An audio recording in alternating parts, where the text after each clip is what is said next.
Here we are at the Basilica of Saint-Denis, the birthplace of the Gothic. thanks to Suger, who was the abbot in the first half of the 12th century. This church is incredibly important because it's the burial place of the royal families, and Suger himself was also an advisor to the royal family. We're standing in the choir, and light is pouring in the windows. So the choir is the space behind the altar of the church, and the ambulatory is the aisle that would take one behind the altar. Actually, it's taking us around behind the altar. Now, Suger completed the ambulatory and also the facade of the church. And none of this was new construction. There had been a 9th century church here, and Suger felt that it was inadequate as the burial place of the kings.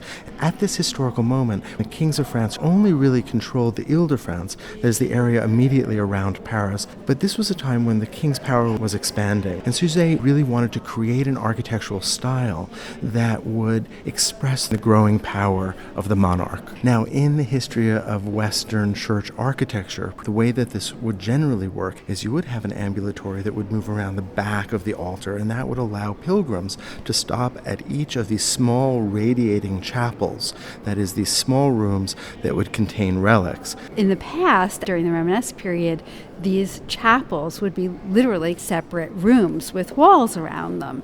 And Suger's idea was instead to open up the space and to allow light to flood in, and that's exactly how this looks. And it must have looked so different than anything anyone had seen before. Instead of this looking like a set of walls that are pierced by windows, and in the Romanesque, relatively small windows, instead he's figured out how to engineer this structure in stone so that the walls can basically disappear and be replaced by glass, colored glass that lets this brilliant, luminous color into the space. So let's talk about two things: how he did this, and second of all, why he did this. Yes. Which one should we do first? Well, let's talk about how he did it.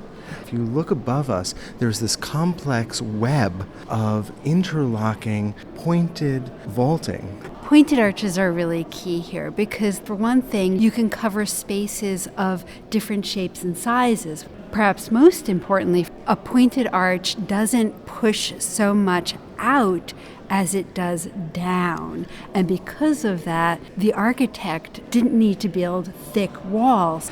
A traditional Roman arch generally has to be placed on quite heavy walls because it really does push outward. It splays. What the pointed arch does is it tends to take the weight of the vaulting and push it more straight down so that the weight doesn't have to be buttressed from the side.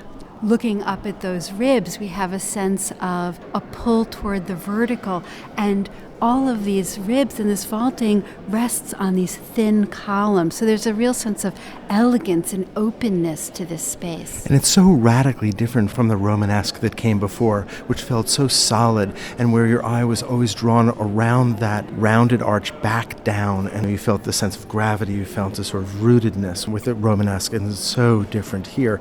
You have to remember the church itself, any consecrated church, is an expression of the Holy Jerusalem. It is heaven on earth. And so the idea is, how can one transport us to a more heavenly place, to a more spiritual place?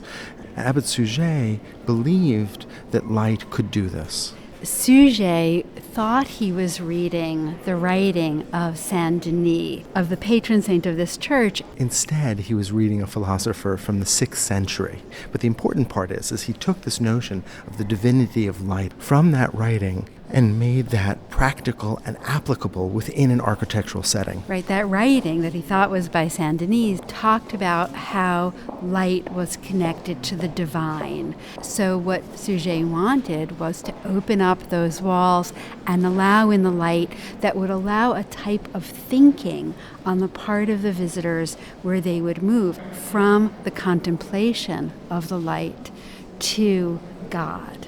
This was a radical and new notion, and actually flew in the face of other theological theories of the time. I mean, if you think about the ideas that are being established by St. Bernard of Clairvaux, who's saying we have to get rid of all the decorative, we have to get rid of everything that will distract us. Suger is moving in the other direction and saying, no, in fact, we can transport people. That the visual is not a distraction. but a way of transporting us to the divine. I have to say that I think Suger was incredibly successful. This is startlingly beautiful, and I feel transported.